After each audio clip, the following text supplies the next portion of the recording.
Abelsonitas 319 481 2184. Išskirtinė forma yra maži į dribsnius panašūs kristalai. Cheminė formulė NiC32 N4H36. Singonija yra triklinika. Mineralo spalva violetinė raudona. Linijos spalva rožinė blizgesys, deimantinis, pusiau metalinis. Kietumas 2-3, stiprumas trapus, savitas svoris 1,45. Skaičiai į akmenis amžinybei išvystyti. Grigorij Grabovoi. Sutelku dėmesį ne tik į mineralo abelsonito skaičius, bet sutelkti dėmesį ir į cheminę formulę. Ir kai susikoncentruojate į cheminę formulę, jūs suvokiate tam tikrus judesius, primenančius bangas. Tam tikrais atvejais būtina užtikrinti, kad šie judesiai būtų subalansuoti ir sferoidiškai plistų iš mineralo formulės be jokių išgaubimų. Tai yra, suvokimas turi būti plokščias. O sutelkus dėmesį į formulės raidės N, I, tada N, galite valdyti abelsonito vidinę kristalinės sistemos informaciją su tikslu išvystyti amžinybę. Kai dirbate su specifinio svorio valdymo srityje, galite naudoti technologijas tokias kaip specifinės gravitacijos kitimo suvokimas. Pavyzdžiui, šiuo atveju abelsonito svoris yra 1,45. Mintimis galite padidinti iki 3,98, o tada pamatysite, kad toks suvokimas vienu metu atkuria viso žmogaus kūno audinį.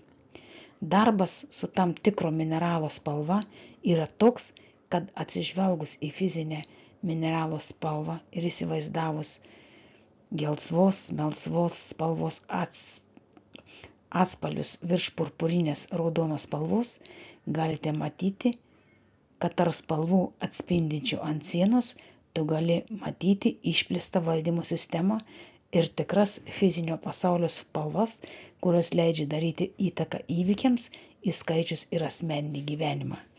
Atsiranda savotiškas gyvenimo ir įvykių žemėlapis. Todėl toks valdymas dažnai gali būti panaudotas stiprinant vieną ar kitą valdymą amžinybės išvystymo kryptimi.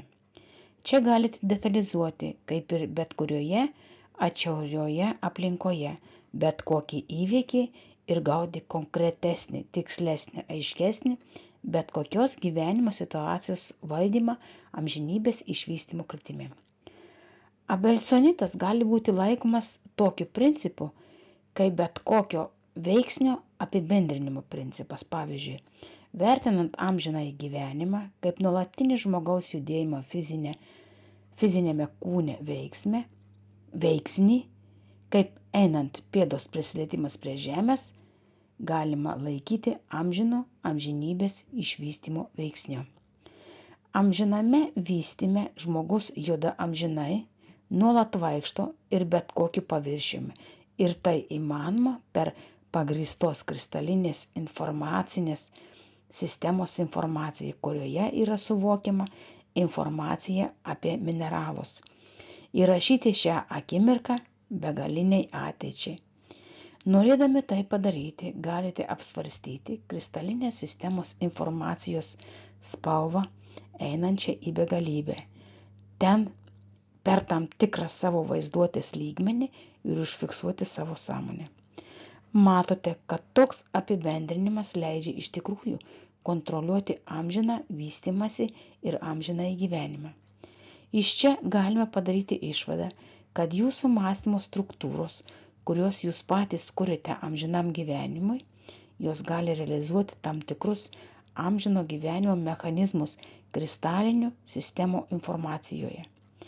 Čia pasireiškia pagrindinis dėsnis, kad mąstymas gali sukurti technologijas amžino gyvenimo, kurios įgyjamos praktiniais metodais. Video sukūrė ir įgarsino Sigutė.